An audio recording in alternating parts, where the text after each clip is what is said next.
Hello guys, my YouTube channel the science teaching class में आपका स्वागत है। दोस्तों, आज अपन साइंस के बेसिक लेक्चर 4 पढ़ेंगे। आगे बढ़ते हैं। मनुष्य के मस्तिष्क का वजन 1350 से 1400 ग्राम पाया जाता है, जो कि अपना जो मस्तिष्क होता है यह 1350 से 1400 ग्राम का होता है। सबसे मजबूत हड्डी यानी कि इंग्लिश में इसको बोन कहते हैं, जबड़े की होती है। मनुष्य के सौंदर्य, जो कि मनुष्य का सौंदर्य होता है, उसका अध्ययन केलोलॉजी में किया जाता है।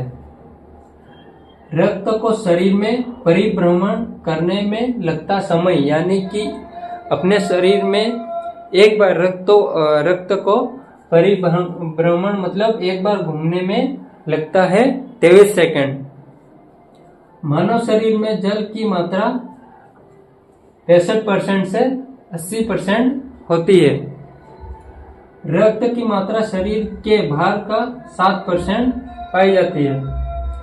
मनुष्य में रक्त यानी कि ब्लड की मात्रा 5 लीटर से 6 लीटर पाई जाती है, यानी कि होती है। मानव रक्त का पीएच मान 7.4 होता है।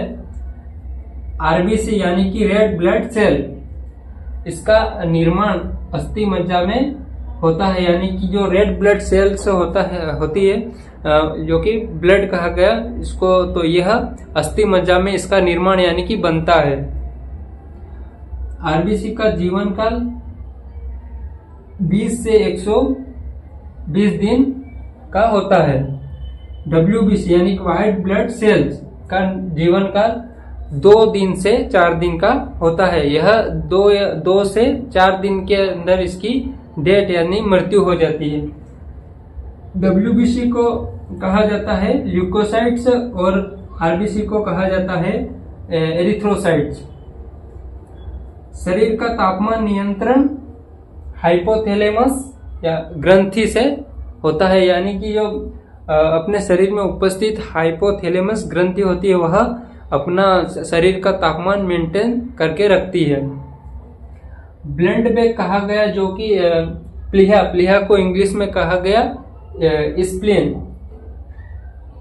भोजन का पाचन प्रारंभ होता है, जो कि मुख से। अपन भोजन करते हैं तो उसका पाचन होना शुरू हो जाता है अपने मुख से, यानी कि छोटे छोटे कण में टूटना हो जाता है, और इसीलिए इसको प्रारंभ मतलब शुरू हो जाता है, इसलिए कहा गया। शरीर का सबसे बड़ी ग्रंथि यकृत को इंग्लिश में लीवर कहते हैं। शरीर का सबसे बड़ा अंग त्वचा को इंग्लिश में स्किन कहते हैं। गाइस, वीडियो अच्छी लगी हो तो लाइक करना, शेयर करना और कमेंट भी करना, और चैनल को सब्सक्राइब करना ना भूलें। थैंक यू दोस्तों।